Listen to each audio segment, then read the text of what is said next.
going on, Victor? I'm excited to be here, Ed. I feel really good today about what's going to go on, right?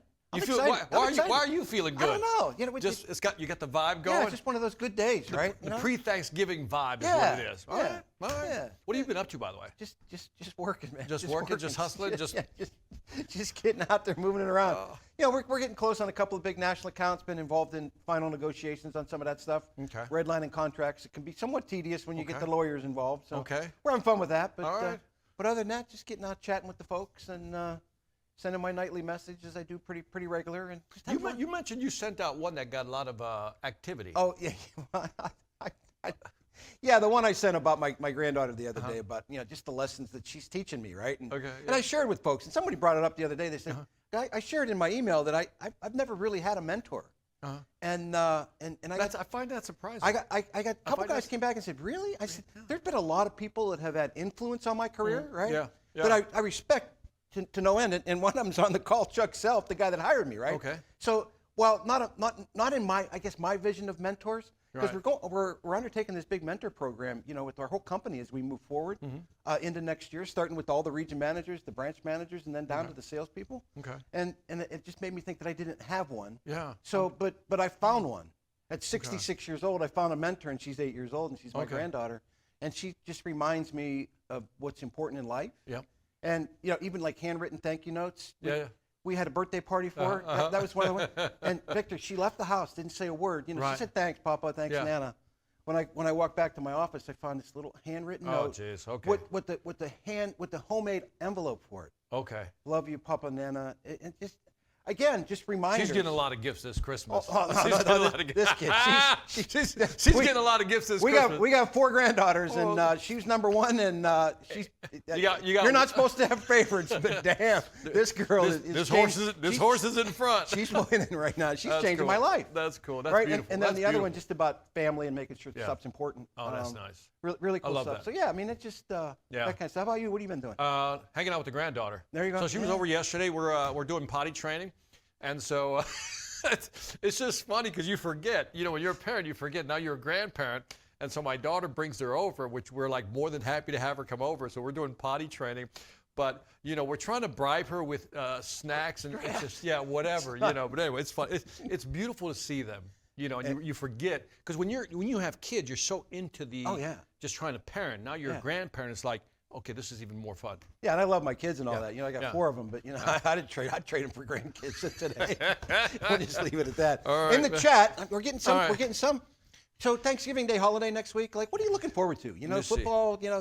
Just time with family. Post it in the chat if there's a special food. By the way, Hunter Jones, me and you, man. Eye to eye. The nap after my belly is full. That's what I'm talking about. Jerry Jones renamed it Dallas Cowboys Day. Yeah, just so they can show up and lose on Thanksgiving. Oh Lord. There you go. Lions victory. Lions victory. Sager, you guys need a victory. You need a victory. B. Goodman says, love the background scene. Yeah, how about? I thought that was pretty cool when we walked in. Okay. That was Matt. Pumpkin pie. Mine's a cherry dessert, Victor, that I haven't had in probably 25 years that I keep hoping for and wishing for. Yeah. The recipe's out there. It was one my grandmother made, and I got 3 granddaughters and a wife, and I'm not Stugatz, nothing. I haven't had it yet. Nothing. So maybe I'll share this broadcast with her. Maybe one of them will try to whip that up. I tried it. My wife's grandmother always made me a poppy seed cake. Ooh. And my wife will not make it for me for the whole year because it's too much. It's too sweet. But come like Christmas, so I'm looking forward to Christmas and my poppy seed cake. I'm gonna see if I can negotiate it for Thanksgiving. It's not gonna go anywhere, but. There it is. You working, folks. Be careful with that poppy seed cake. If you get in an accident, we'll post-test you. You might fail that test. You might fail that test. Matt Frey says, family food, time. Awesome. And Buckeyes. I love it. Ohio State beating Michigan. That's gonna start a fight. Everything food. A. Pope says, I'm ready to see my family. You don't hear that a lot. That's pretty cool. Pretty cool. Yeah. And let me see who's out there. Alex is closing on his brand new home. How about that? That's really cool. Let me see who's out there. Mark Angambar. I don't know. What does that look, man? You're ready for the ski slope or something, man. Let's get some work done, Mark. Come on, man. Family Shane Messer, get serious. We're trying to get some business done here. Gavin, Michael, Tiki, do we have to put all 3 names in the screen? No, we don't. We don't need to be doing that. Stop. It's supposed to be time to thank. Wait. Be nice. Jessica Finbiner. That's a nice, whatever I'm looking at, it looks like a black screen, like you pointed it to the ceiling. Jessica, where you at? Lots of folks in their offices. This is awesome. Yeah, you like Doug that. Morgan has posted a picture of him getting the Chairman's Club plaque. Is that Branch? Oh, Doug. We got BRAC 554. They can't spell branch. They got problems. They got issues already. Well, at least we got him to change it from iPad. Yeah, true. Fort Myers 272. What's happening? I just spent some time down in Fort Myers. I love that place. Jason. There's Sager. Russ Brooks. By the way, Jason. Sam Boo's in the house. Sam Boo's Sam Boo's not in his car. He's usually in his car waiting to go close something. Is he? Yeah. All right, let me see. Man, we got a lot of people on. Michael, yeah, great. The Urban Cowboy roll-offs in the house. Todd Myers in there. Who A lot else? of people. Let me see. You got. Erica Phillips looks completely disinterested. Come on, Erica. How do you say Jimmy's last name? Is it Pygron? Pegron. Pegron. I've been calling him Pegron for years. It doesn't sound right. Well, I think Pygron sounds better. no, Jimmy, put You it like in there. Pegrons? If I've been screwing your name up, Jimmy, for all these years, giving you all them plaques, my bad. All right, we got San Antonio 776. We see you. Scranton in the house. Thank That's you the for first time showing. I've seen By the way, that. thank you for showing us your parking lot too. Really needed to see that in the background. There you go. So. Well, we got up over 300 and a lot of folks in the branches. lot We of should people. get going. What do you think? Wait a minute. What? Before we get going. Okay, sorry. April Bunting, what's happening? There's Miss April. Miss April. All right, let's So do this. that's a perfect segue into our sales I felt performance. that, Ed. How about that? We didn't even practice that. Hey, real quick, come over here, Matt. Let's talk about sales performance in the month of October, and then with a little bit of year-to-date tie-in. And let's kick it off with the April Seamont there at OC3 with Jeff and Tim and all them. In the month of October, they ran an 11% year-over-year increase at the call center. They are just flat slaying it. Killing it. I mean, just killing it. This is going to be I think they've already got their sales plan in for the year. Talking to Tim yesterday, they've got their sales plan in for the year. They're up 11% year to date. Wow. You know, just crushing it. Timmy T and the crew. The best performance by our residential OC3 folks since COVID. And COVID, it went crazy because everybody was home and calling, but just spectacular. Our field sales in the month of October were up 2%, and we're flat to last year. We still need some more help from our HSIs and our pros out there selling some more residential pest control, so get busy after that. But when you put it all together in a big bag, on plan, and we're 8% over last year, which is just outstanding. Nice. That's Victor, beautiful. that's $327 million through 10 months. Money. Through 10 months. That's amazing. The cool thing, you've seen some of them walking around here. One of the best experiences that we have for our branch manager trainees, this leadership in action class that's going on right now. Today, all the 30 managers that are in here from all around the country will sit and sidecar with our OC3 agents. Yeah. Tim and the team and Michael Taylor and that whole group have brought about 20 agents in here. So these folks are going to get to sit next to them and witness what goes on. And, Nice. and it's always this awakening, right? So the folks in the field sometimes, and I was one of them cats, had this very, very, maybe not the highest opinion of what happens at OC3. Right. When they sit in that chair and they see what happens, they come come blown away by that experience of what these folks get done in the matter of 8 to 10 minutes, getting $1,200 out of somebody and bundling up a mosquito. It's amazing.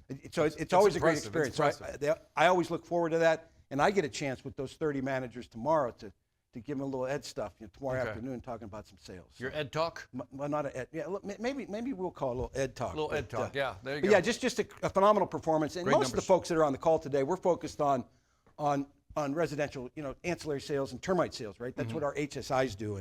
And we didn't have a spectacular month in October, and you always tease me when I say this, but total sales in October, we were only up 9% year over year, which Victor always just kind of poo-poos. He says, what do you mean 9%? No, you poo-poo. I don't poo-poo it. I'm like, that's a lot of money. It's not the standard these folks are usually clocking it at. Year to date, to give you an example, we're up 13% year over year. Nice. To the tune of $373 million through 10 months. We had a goal coming into the year that, when I had to share it last December, our target with all the big cheeses there at our annual plan presentation that is really, like they put you in suits, they get you all dressed up. It's like, it's the farthest thing for me you'd ever want to see, right? But you go back in there, and I had to sit there last year and say, we're going to sell over $1 billion in sales at Orkin. Wow. Yeah. Check the box, Check, baby. I mean, check. unless we fall flat on our face and fall backwards. Yeah. Do you we're- walk in the room cocky now? Is there a little extra? You know that's just a little not, extra. that's not me. That would be you. That would be be you. that. I That'd can be see you you dropping the walking in mic. going, No. high-fiving yourself, Billy. Yeah. Never ever done that, but not because it's not me. Okay. I think I bought a $900 mosquito service at my up at the lake, and that was about all I bought and all I sold, right? But no, it's a testament numbers. to these folks out there. When you threw up that billion dollar number, like everybody's like, whoa, and darn or damned if y'all didn't deliver it. So just outstanding. Just crazy good. I had a little slip, a little miss. You always want to talk about profit and tie that in. We had a little miss on the profit side of things. But the guys that count all the money and count all the pennies and understand that business claim that we're going to be okay by the end of the year to pull it all in. If you didn't catch our quarterly, I guess, earnings call, the most spectacular earnings call we've ever had. Really? Okay. The most successful. Ken Krause, who's our CFO, he's been a CFO for publicly traded companies for, I think he said like over 50 quarters. He was with Mine Safety Appliance up in Pittsburgh for a long time. And he said he's never seen a company deliver on every guess. You know, these folks out there, these smart whiz guys in the market, they predict what the earnings are going to be and what all that. He said he's never seen a company meet or exceed every projection that Wall Street said was going to happen in the third quarter. And again, it's the result of what these folks are doing. And you know, you see the stock, it's up around $58 right now, a little bit over 58, popped up to 60. You're just working for a great company, and it's awesome. Nice. It's awesome. Anything Great else? numbers. Nope, Just great numbers. In addition to those really strong, I guess not really strong, I'll take that back, solid October residential sales performance, we had 59 folks in the month of October get paid on over $100,000. Yep. We should roll to the Video. Let's do this.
Hot dang. Quite the Thanksgiving Day theme there, huh? That was nice. That was nice. Who did the video? I think, I'm not sure who did that one. It's a nice video. I don't think Well Ben done. did that one. That's nice. I think Brian did that one. Well done. Well done.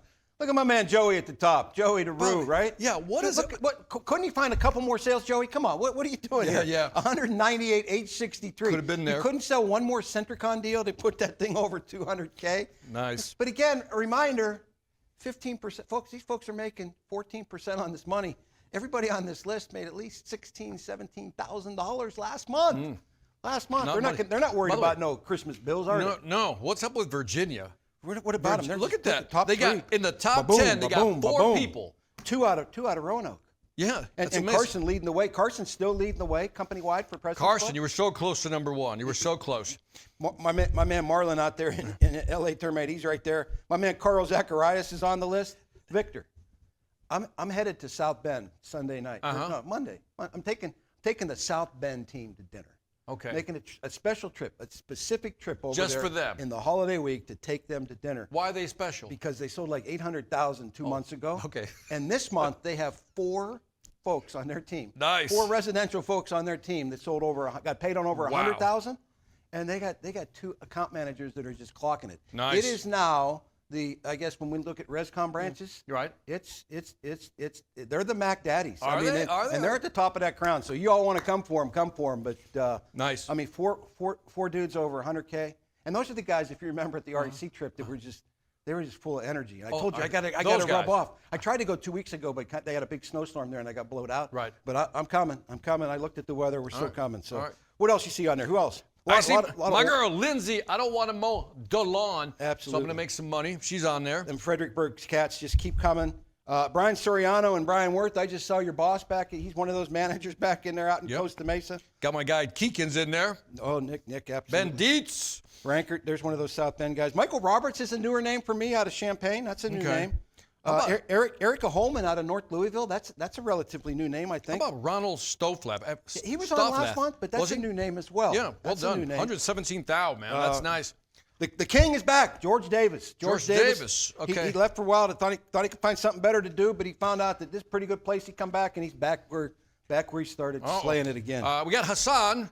Of course, Hassan's on there. Noah Sears, Gregory Bills Hodges. He's been on out there of a bunch. Saginaw. There's a lot of Michigan representation. Yeah. Wow. So I went back to that. To say hello to the managers that are back there. Yep. There's like 7 people from Ohio, and there's one poor girl from Michigan. I'm like, because Michigan and Ohio, they don't get along. Not that I care about either one of those 2 football teams, but they don't get along. But Michigan is dominating this list as well. Nice. Joe Dexter Lockhart out of Milwaukee. Dexter I think he moved and took like a promotion. He's like a sales supervisor. He's slaying it.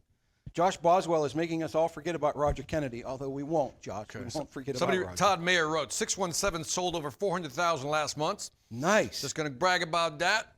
Got it, Josh Boswell, Dexter Lockhart. Who else? Midwest. Holy bucket. Pavel up in Pontiac getting some love. Yeah, I just noticed it. Brian Worth, what's up with him? What he's like it's 100,000. Like, what's he doing? Did he go on vacation already? There's 59 folks out of over 1,100. Brian, he's like come on, man. Jesus, I'm feeling bad here. I think he's gone on vacation. Maybe he did have a vacation. Yeah. No, Noah Nice. Sears. Nick Rizzi, that Columbus, Indiana, man. Indiana's killing it as well. Pavel. Russ Hepner. Sitar. Yeah. Pavel Sitar. Has he been on this before? From Michigan. A couple times. Okay. It's been a bit. Well done, Pavel. Well done, man. Who else? Well done. Jeff Fentress keeps showing up. Russ Hepner is a relatively new name for me. Ryan Wells, welcome back. Welcome back. We've been missing you. And Jason Jakimowicz. Yeah, I just like saying the name, man. He's pretty much a regular. So, yeah. Steven Scott. By the way, I see on the screen, Russell Brooks. Where you at, Russell? Russell Brooks. Come on. Let's get on this list, Russell. You got a whole bunch. Let's go make some money, Russell. He's the manager of a bunch of these dudes that you just read their names. Give him a break. Elliot Gosselin. You too, man. You look cool in the hat. Get on the list. All right, back on task. Okay. OC3. So this is a really cool story. Who is Ariel Williams? Let me tell you who she is. Holy buckets, 361,000. Yeah, she put Mobley and Shannon in the dust. By the way, is this the first time on the list? Yeah, let me tell the story, will you? Will you be for quiet a second? I'm just like, dang. Go ahead. So I'm down in Cincinnati. I'm doing some branch visits. And I go down to the Cincinnati. I'm actually going down to meet with Cintas. Okay. And I popped into the branch in the morning, met a young sales guy that's just awesome. And then there was a young lady in there that was at the time the service manager and got in a conversation with her, and she said, I'm making my way to OC3. I'm gonna go on the phones at OC3, and I wished her luck. And she told me the story about Teresa Mobley actually hired her, Victor. Teresa Mobley hired her like 12 years ago as a CSS. And so, you know me, I'm poking Mobley as I'm leaving out of there. I'm like, you know, Ariel's coming for your crown. Yeah. Not knowing, not knowing that she was coming for the crown. And so this is really her first full month. She transitioned to OC3 in August. You know, 12 years of experience in the field, service manager, CSS. I think she spent a little bit of time. First full month? First full month. She got paid on $361,000. How much is that percentage-wise? That's maybe April can put it in the chat. I think it's like at least 4%. 4%? 4%. So she went from being a service manager to making $15,000 last month. Yeah. Let's be conservative with it. I mean, what a move. And where's Mobley at? I think she's on vacation. Oh, Don't okay. start on her because All right. she'll shoot us a video. Nice. But Shannon's right there. I can tell you that Mobley and Shannon both are over $4 million for the year. Are they? They were the first two to cross that, and maybe April has a few more that have crossed that threshold. Yeah. But again, there's Chanel there again, Gary Frano, Kayla. So you're saying that's the big number so far, that crossing the $4 million for the yeah, year? it's like their big target. It's like the $1 Okay. million goal on our right. residential guys, and the $1 million goal for our commercial guys. Nice. Clicking that $4 million. It's so rare. I think Teresa and Shannon were the only ones that did it last year. Okay. April can give some more color to that. Have we seen Chanel Dennis before? Yeah, she's been there quite a few times actually. And then Kayla Smith looks new to me. I think she was there one other time. One other time, Maybe okay. April, if somebody can add some stuff in the chat. The problem is we got all the managers back there. So we got Jesse the Beards back there. We got trying to help coach this thing. Michael Smith. Okay. All the folks who are usually on the call are now sitting back there with the leadership class. All So right. I'll avoid that room then. I'm not going to go by that. Yeah, we're going to go back there. Though. Gary Frano. Didn't forget you, man. He's there well all the done. time. But He's anyway, there all the time. OC3, well done. And what a list, though. Yeah. What a list. 59 folks in October is far and away the most we've ever had. Yep. As I track back through I keep all this stuff, believe it or not, and the most we ever had in October was 37. Yeah. So wow. 59, 37. I mean, come Yeah. on. Again, I'll reiterate this. You know, I've been around here since 1983, hustling termite work, right? And there has never, ever been a better time to be in sales at Orkin than there is right now. It is, without a doubt, the golden age of sales. You can walk in here and be here for 2 months and throw up $100,000 and make $15,000.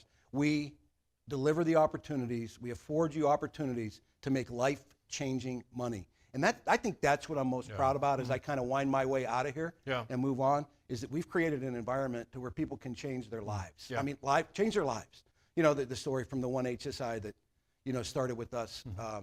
We hired him when he was living in a car behind Walmart, and now he's one of our, I don't ever share his name publicly, but he is one of our top superstars. Nice. And, you know, making over $200,000 every year from living in a car behind Walmart and not having any experience in this industry, story. not having any special education. He come in and he busted his ass and he made a whole bunch of money. Yeah. Right? These are like, I mean, in context to Orkin history, these are like unprecedented numbers. Oh, the stuff that's going on that these folks are delivering, these are ridiculous numbers. Just staggering. Okay. Just staggering. Well done. Dexter put it in there good. Congratulations. Best company in the world. There you go, baby. There you go.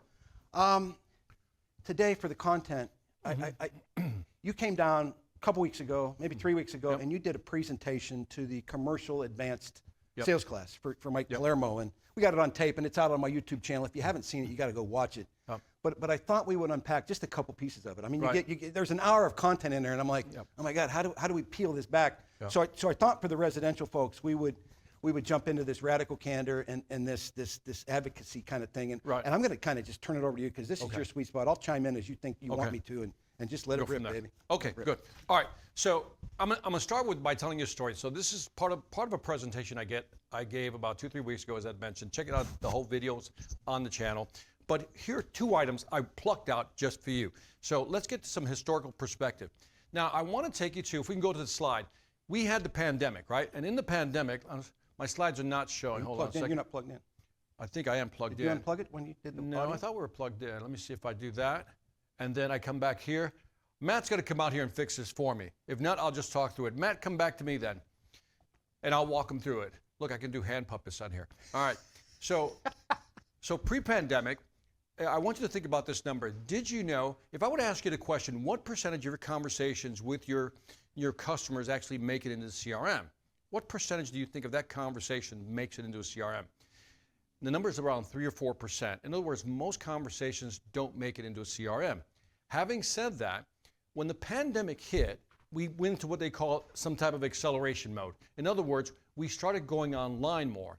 And a lot of us started using like Zoom, Teams, and things of that nature, right? So now these calls were recorded.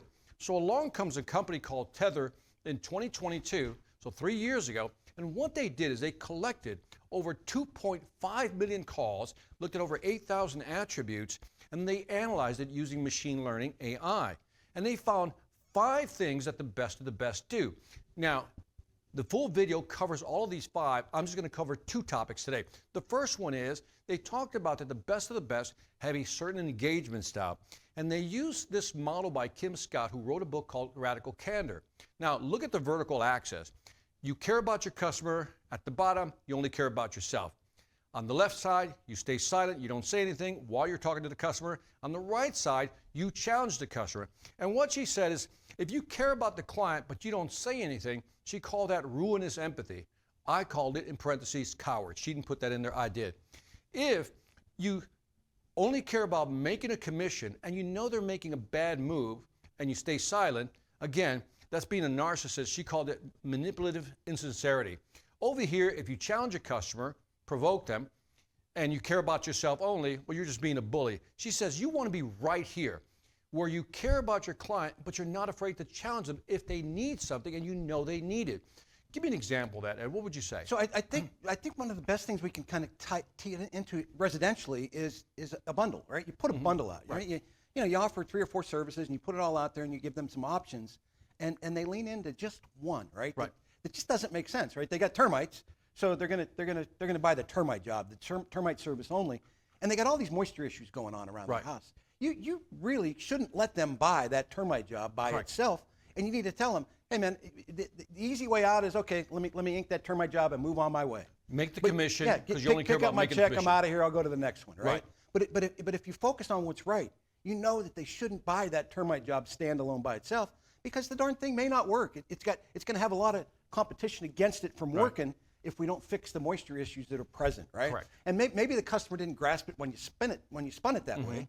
But at this point in time, now you're going to let them just buy a termite job when you know in your heart of hearts that this is not what I would buy. Right. And I think that I love the way you say that, because it's almost like we have to sell with this ethos, and the ethos is we really want to help the customer.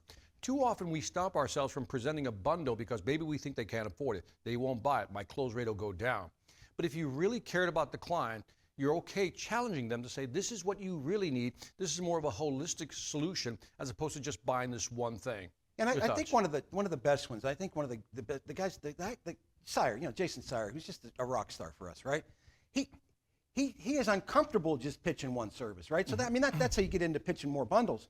But I don't know that he would just let them buy just that termite job. I think Jason has enough integrity, enough understanding, and enough chutzpah to tell them, look, I'm not selling you that, right? I mean, could you get to that point now where they say, I want the termite job, and you say, no, I'm not going to sell it to you, I mean, taking that kind of stance. I think that's that radical candor. Don't let them go down the wrong road. Oh, I've had salespeople tell me that. I'm not selling you this, Victor. And when I hear that, I'm like, what? And it goes, because here's what's going to happen. You're going to buy this, and you don't buy this, and in the end, this is going to go bad on you, and then you're going to blame me. So I'm not selling it to you. Let's go to the second one, advocacy mode. So again, they want radical candor, be direct, challenge them, but they also want you to be advocating. So proactive nudging, in other words, give them a suggestion. This is what I would recommend. Here's what other customers in your situation have done or chosen to do. This is our most popular product or service. Here's what you need to do, and then here's why. And I've always liked that because, Ed, when you add the here's why, it gives them that reason. And look at the close rates between being reactive and being proactive. In other words, reactive means you wait for the customer to lead the conversation, decide what they're going to buy. Proactive is you're actually saying, here's what I would recommend. 144% difference in close rates. Yeah, and let me tie that back to Orkin so we understand that, right? We want you pitching bundles. We want you putting all the services out there. But if you wait for the customer to say which one would you do, because it happens. It happens. Well, what do you think, Edward? Well, what do you? I don't know. Every time I hear a salesperson that way, what do you think? I'm like, no, that's not what they want to hear. Because again, they're being challenged. They want you to tell them you're the subject matter expert, not them. Yeah, I mean, maybe it's just we should start here. Let's get these 2 pieces, these 3 pieces of this bundle done. These are all obviously available for you. And we know from our studies and all the stuff that we talk about through the time is even if recommend just 3 of the services in the bundle, you pitch the other 2, they'll oftentimes buy all 5 of them, right? Because you've been honest with them, you've come clean with them, you've told them this is what I would do. Yes. You know, and I think sometimes that, like you said, we just throw it out there. What do you think? And that just drives me crazy when. I give the example in the video is like if I'm getting knee surgery and they do the X-ray on the knee, and the surgeon would have come out and said, "All right, Victor, we're going to have to go in there so we can come in from the left, the right, or the front. What do you think?" I'm like, "I don't know. You're the expert. You tell me." Yeah. So we're the experts when we walk in there. What the data is showing. So this is not our opinion, Ed. Right. It's basically saying what they want is for you to advocate a position, recommend something. Absolutely. Yep. And I think when you talk about what we do here, right? I mean, that's the position we have to take. Yes. If we're going to be successful, and I think you even mentioned in the broadcast that the younger salespeople, not younger in age, younger in tenure, or younger in understanding, or younger in product knowledge here, right? Yes. Maybe they don't really understand all these things, so they kind of throw them all out there, and they haven't taken a stance or a position yet. And I think if you're new, and we have a lot of relatively new, inexperienced salespeople, inexperienced organ salespeople, if you're still feeling that way, hang out with some of these dudes that are clocking it. Pick up the phone and call one of these cats. Yes. The thing that I love about this is all these folks on this list, they are so approachable. Hell, call me, right? Because you've got to develop that kind of understanding, so you can have that candor, and you can take that advocacy position that says, here's what I would do. Yeah. You know, if you're here for 2 months, 3 months, you can't do that yet. Right. But you got to get there quick. Yep. You got to get there quick. What else? By the way, I want to emphasize the fact, remember we did the recorded podcast. I don't know if it was Nick Keekins or somebody else we did, that they said, one of the things I did was when I had a question, I reached out to another organ that was Nick. That was being successful. Yep. And everybody was open to answering that phone call. So again, if you're struggling, reach out. Yeah, what else on that? I mean, so just to give you a little spin on that whole tether thing, we actually, I told you this, we almost went with tether for what we're going to do with Dynamics now. You know, Tim's team all worked through that, but the data that's available now and the understanding of that, again, that was how many sales conversations? That one has 2.5 million sales conversations. So if you go to the last slide here, so these are the 5 things that are covered, and that study was actually put in a book called The Jolt Effect. And so if you want to really dive deep into what they're really recommending, these are the 5 things they've recommended. Again, the video's on Ed's channel, but read the book, The Jolt Effect. That's a big return on investment if you read that book. Read it twice. Yes. Read it twice. Great book.